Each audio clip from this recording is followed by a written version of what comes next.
Yeah, more or less. Anyway, I'm a little bit nervous because, you know, we're down 3-2. We got Hughes going, so we'll see. Hey, is that my phone ringing? Yeah, here it is. Thanks. Hello? Come on, show me what you got, yeah. Hey, big shot. Hey, we're gonna need it. Yeah. These bad glasses. Hey guys, we're rolling. Oh, jeez. Hey. Hold on. Hey. I better put this here. Hi. Okay. Hey, I'm Brent Leary. I'm Paul Greenberg. We're still the CRM Players.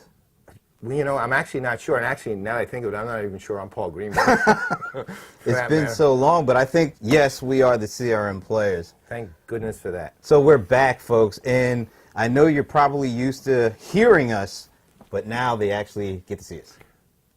I don't know if that's a good thing. Right, and that's like, okay, whatever.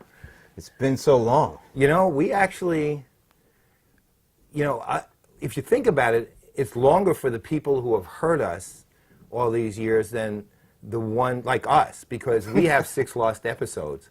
I know. Yeah, and it was funny because I was at, what was it, Blog World Expo last week, and I ran into David Alston from Radiant 6. Hello, David. He was actually a guest on one of those missing episodes, and he was kind of a little upset. He thought maybe he did something wrong that killed the players. He probably did, actually. No, I think, well, let's actually let him think that. Okay. That way, you know, that'll be easy to get free Radiant 6 licenses if we want it that way. There you go. So it's been almost a year since we did a Whoa. Players episode. A lot is going on. So we have, let's go through each and every minute of what's going on over that past year. Okay, well, let's see. I remember that when we last got together and finished the episode, I think I went and had something to eat. Yeah, I had some breakfast. Yeah. Was it breakfast? Was that early? Maybe it was lunch. Yeah, it must have been lunch. Yeah. And then, wait a minute, you know what? After lunch, I went and I sat at the computer and I did work. I had dinner after that. Yeah, me too, actually. Yeah. That's amazing. You know, we think so alike. I know, I'm always astonished at that. You know, I guess we're going to have to kind of speed this up. Well, no, it's easy. You take that, say, multiply that times 365. And that's pretty much it. That's it. That's our life, right? Yeah, yeah, that's true. All we do is sort of go to different events and talk a lot. Yeah, and we'll cover at least one of those today, I think. Yeah, that's true. Okay. So now that we've gotten through that, we've gotten reacquainted with the players and what we are going to do down here in the man cave, we got a guest, and I think it's time to bring on our guest. He is Dean Halstead, and this is what I really like. He is works at Microsoft. His title is Visualization Architect. So let's get Dean to join us. Okay, Dean. All right.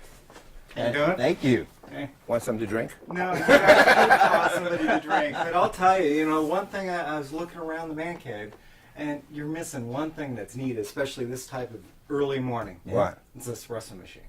Actually, I one came upstairs. from Seattle. Oh, you did? Yeah, Yeah, but Seattle, it's like an appliance. You just got to have it in every single location. All right, so key question. Okay.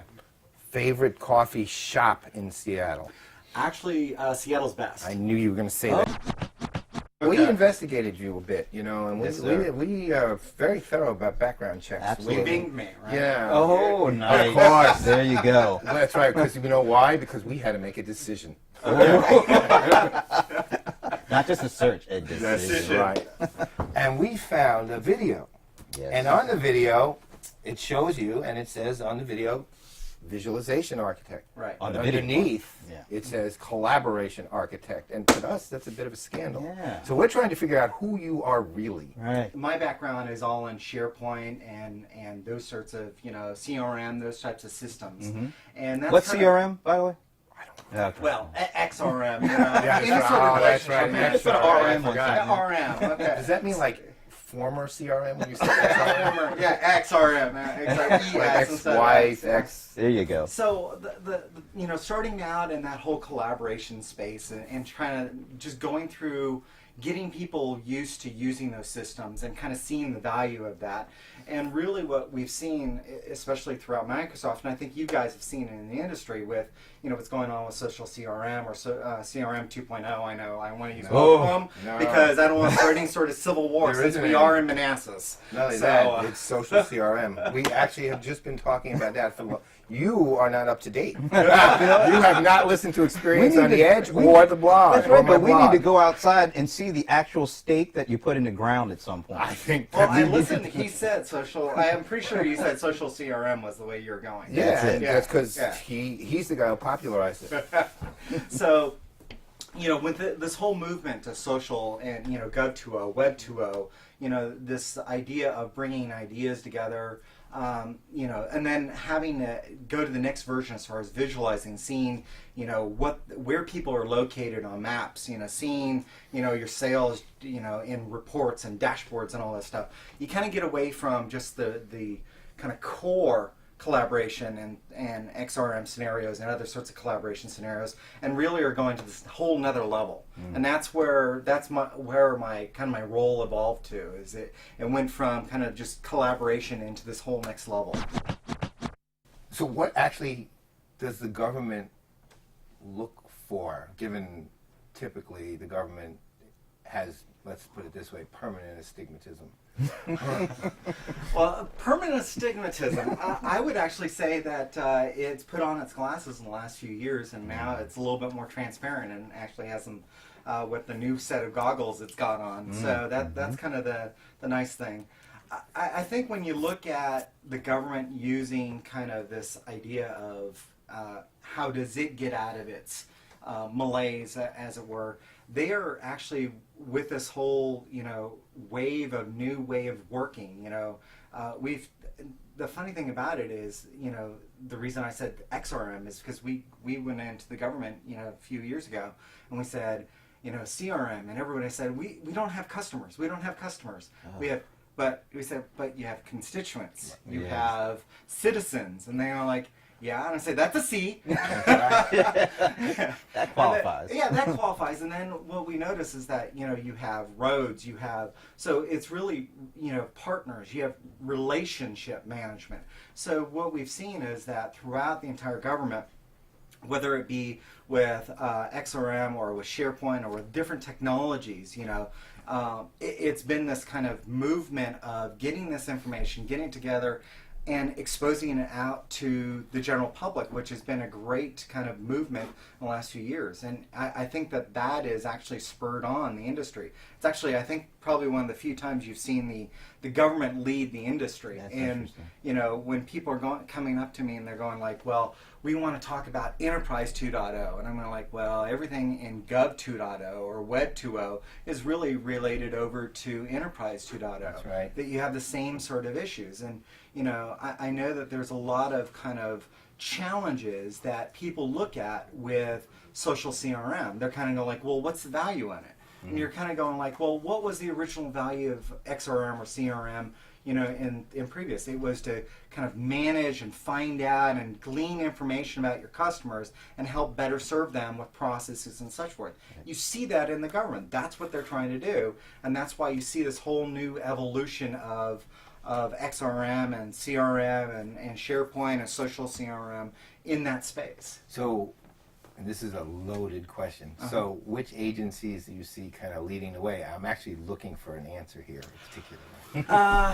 Well, this is a test. I thought when you said loaded question, he was going to have to take a drink. Yeah. Loaded question. I would say that DoD agencies are doing very well. They have deployed a system called TMT, which is actually a completely different methodology from deploying XRM than you guys would normally think of. What is that acronym, TMT? TMT, it's task management. Oh, that was hard. Yeah, T. Thank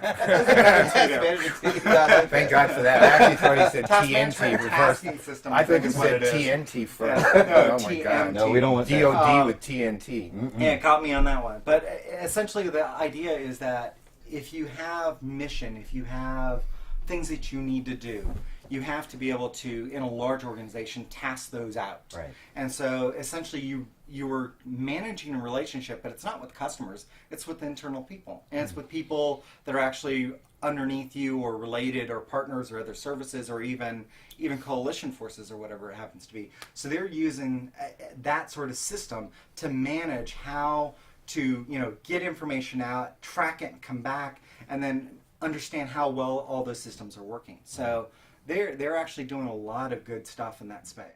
So, Dean Halstead, Microsoft Visualization Architect. Thanks for joining us, man. Bravo, man. Now, And I'm going to go get some coffee. I heard your wife upstairs was brewing some. there's a Seattle's Best actually right upstairs. We brought it in specially for this show. Very good, very good. Well, that was good. We're getting back into the swing of things. Yeah, we're almost there, I'd say. We got to We work. weren't wicked enough with him, no. I No, don't but think. we'll work Because- our way up to But he's a nice guy. C-level Wanna really SmackDown be- at some point. Yeah, right? probably maybe episode 4 of the new series. We got to really be in shape to really I know. smack them. I got to get back on the treadmill for that one. The mental treadmill. The You know, visualization the treadmill. we'll visualize it first. I do. That's right. But you know one thing I have to visualize because I don't have any more? Wow. Oh, this is one of these stories. We're going to call it a tragic case of customer relationship mismanagement. I had my iPad because I really didn't go anywhere without it. So I had it in the car, my rental car, which I had gotten from Dollar Rent-A-Car. Aha. This is one of It was those a really things. nice rental. Nice car, nice drive. It was great. I think I was really tired. So when I got back into my rental car and drove to the airport, I jumped out of the car. I was kind of running to make sure I caught my flight. Well, I left something behind. Oh, you're kidding. In Let me guess, okay? You left the engine of the car behind, and you actually never made it to And the it airport. was still running. Right? You never made it to the airport. No, I wish that was the only thing I left behind. I cannot believe this, but I actually left my beloved iPad behind in the car. And I realized it when I went through security, because when you go through security, you have to get all your computers out and put them in those special bins. And that's when it hit me. I was like, oh my God, I left it. Holy. And I couldn't go back because I had to make the flight. So I rushed through security and got through, pulled out the iPhone, called to say, hey, Dollar, I left my iPad in the car. I just left it. Of course, couldn't get anybody live. Okay, now that's Strike one. strike one. Couldn't get anybody live. So I left a message. And I left a detailed message. I left, hey, here's the car, here's the license number, here's my contract number. Please get my iPad. Call me back. You hear from him? Let's see, that was 3 weeks ago. Still have not heard from him. Wow. So they're actually strike 2 and That's 3. strike 2, 3, yeah, you're out. This Like, is one of these really things bad. that jives perfectly with that American Express study that just came out on customer service, where they say basically we are willing to pay more for customer service. They also found that customers on the whole feel they are not getting service properly. They actually feel like they're getting service less, and even in hard economic times. Yeah, oh yeah, in fact, and of course, when it comes down to looking at where is the key pivot point for strategies built around social CRM, it's customer service. It's not Salesforce automation. That's because, right. in fact, the most emotional impact occurs there. You know the irony of it all? That if you look at all the customer service interactions that go on of any kind, Yeah. you know what percentage is complaints? 10. Out of 90% out of all of them. That's only 10%. 90% are just inquiries, just like, hey, what's your address? Right. And yet, a company like Dollar, if you think about this, the only thing they had to do was call you back, Yeah. say, well, look, and commiserate. Yeah, And just say, they probably went fine. We're sorry that Yeah. it happened. We'll look for it and we'll let you know if we find. Yeah. That I would have been like ecstatic because I really don't expect to ever see that Right. again. But I would have. You I won't. really did expect. You definitely Thanks, won't. man. I just want to, But I did want a phone call back. So Dollar, never again am I renting a car from you guys. And never again am I renting a car from you guys. Of course, I decided that a while ago because they're so bad. And by the way, everybody who's listening in, never again should you rent cars from Dollar.